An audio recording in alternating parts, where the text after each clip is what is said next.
At&T is basically going to destroy their dividend, which is going to be pretty insane. And this is 40inbox.com, where you can learn how to master your money. Now, the funny thing about this is that pretty much the majority of people who put their money into AT&T are only doing it for the dividend that they actually pay. So you can imagine just how many people are going to bail out of this stock when they decrease their dividend from 7% down to about 4%.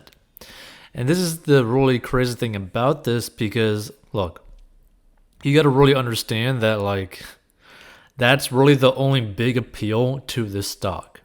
And this is the problem with individual stocks and people who end up solely focusing on investing into individual stocks, where they will end up doing something like this, which will basically destroy your reasonings for getting into the stock. But let's read the story and go over basically what's going on.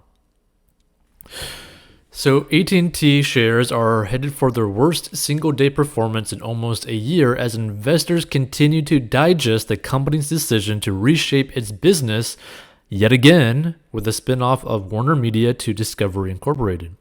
The move will allow AT&T to refocus on its core telecommunication strengths, wireless and fiber, but the company is making other changes as well. Notably, the company disclosed that it would be resizing its dividend after the $43 billion deal closes, as AT&T will seek to target a 40% to 43% payout ratio on upward of $20 billion in free cash flow.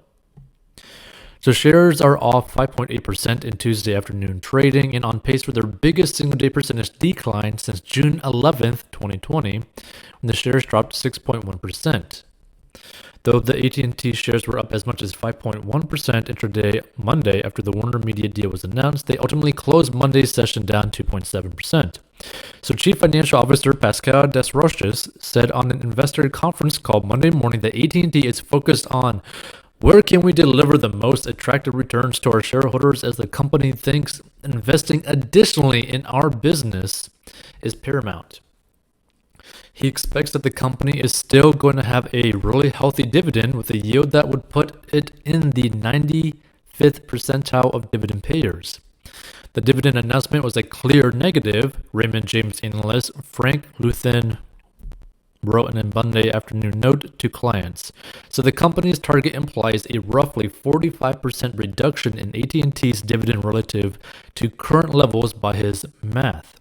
Now, this deviates from previous commentary in which we viewed management as the gold standard in maintaining the dividend as a sacrosanct tenet of its value proposition to shareholders, Luthen wrote. This about-face from the strategy, which was to maintain or grow the dividend at all costs, will likely linger in investors' minds for many years. Luthen, who is bullish on AT&T stock with an outperform rating, noted that shareholders would at least be likely to see 4 more dividend payments at current levels, since AT&T doesn't expect the Warner Media deal to close until mid-2022. And at current prices, AT&T stock has the highest dividend yield among components of the S&P 500 index at 7.04%. AT&T shareholders will also get a stake in the combined company formed by Warner Media and Discovery, which is Disca. So at least there is some competition for the cut, in the spin-off sets up the new company for a better long-term growth profile, he wrote. Truist Securities analyst Greg Miller referred to the dividend reset as clearly a negative event, but one that he deemed likely necessary to avoid far worse conditions at a later date. Although the company reiterated the fact that it would be in the 95th percentile of all dividend payers with a 4% yield, 7% prior to the announced cut, when pairing this reduction with the anticipated tax rate hikes and increasing capital expenditures, we believe the payout ratio could be increasingly pressured after already dropping from our estimate of 63% in 2022, Miller continued in a Monday note to clients. He has a hold rating and $30 price target on AT&T shares, and William Blair analyst Jim Breen called the dividend cut somewhat surprising given the income focus of some shareholders. However, we know past close, AT&T's dividend yield will be in line with Verizon at around 4.5%, which makes sense given the companies will now look similar from a business perspective. He wrote in a Tuesday note to clients, "We believe AT&T became too broad and focused over the last few years, which restricted its ability to run efficiently. In Breen's view, the target of the deal will put AT&T on healthier financial footing, giving the company more flexibility to invest in its 5G build-out, and he has a market perform rating on the shares." But again, this is the thing, right? This is literally the reason why so many people just shove a whole bunch of money into AT&T stock, right? A whole bunch of people simply shove millions of dollars of their own money into AT&T stock solely for the 7% dividend, right? Because you got to think about it this way, right? Let's say that you have $1 million cash, right? After taxes, you got $1 million cash. Well, guess what? You could have put that into AT&T stock with a 7% dividend, causing you to basically make $70,000 a year, right? Which also you'd pay very low taxes on that because it's a dividend payout.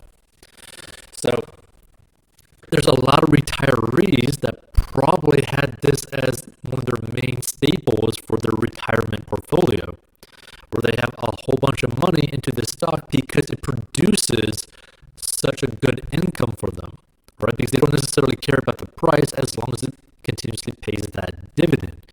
So the simple fact that they are cutting the dividend, yeah, okay, 4 point something percent might still be good, but at the same time, there's a lot of people that were relying on that dividend for the income producing nature of it, right? And again, that is also the issue of basically focusing so much on a single stock, because anything like this can happen at any given time, right? And it's the same reason why you don't put all of your money into a single company, because you're not running the company. So if you just put like all of your money into a single company stock and that company ends up going bankrupt and completely, deflating or just going bye-bye, all of your money's gone, right?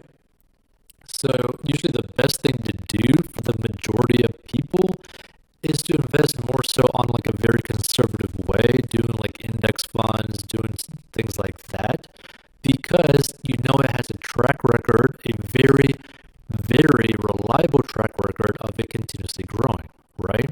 Like an S&P index fund, right, will typically just grow at a certain rate every single year. And it's pretty consistent with that. Over the past 10, 15, 20 years, it's been very consistent, right? Same thing with some mutual funds that do the same thing. So personally, I think being more diversified will prevent you from having to deal with situations like this, where a company makes a choice that might completely destroy, basically, not necessarily destroy the company, but make very bad choices for the structure of their company, right?